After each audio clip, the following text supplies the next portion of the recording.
How do chess masters evaluate positions? Have you ever wondered how chess masters seem to know the best moves almost instinctively? The secret lies in their ability to evaluate positions on the board. Let's break down how they do this. First, king safety is a top priority. Masters always check if their king is well protected behind pawns or if it is exposed to attacks. They also consider the opponent's threats and if there are escape routes for their king. A safe king can make a big difference in a game.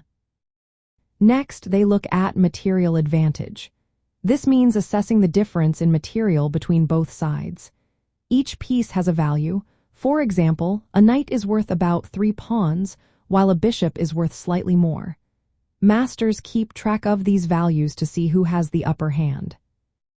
Piece activity is another important factor. Active pieces are those that are well developed and control key squares. Masters evaluate how effectively each piece contributes to the overall position. The more active the pieces, the better the chances for success. Pawn structure also plays a significant role. The arrangement of pawns affects the movement of pieces and control of important squares. Masters analyze whether the pawn structure is flexible or rigid. This can impact how pieces can move and attack. Space advantage is crucial too.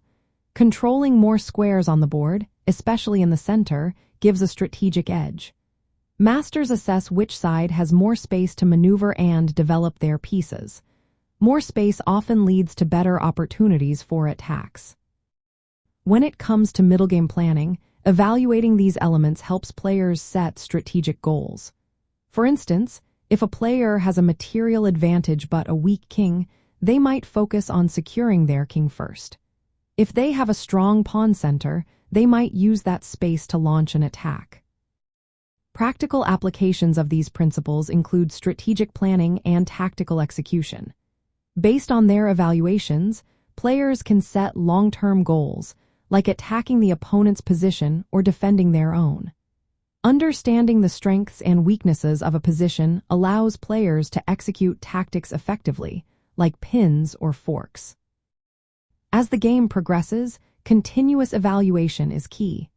This helps players adjust their strategy in response to changes on the board.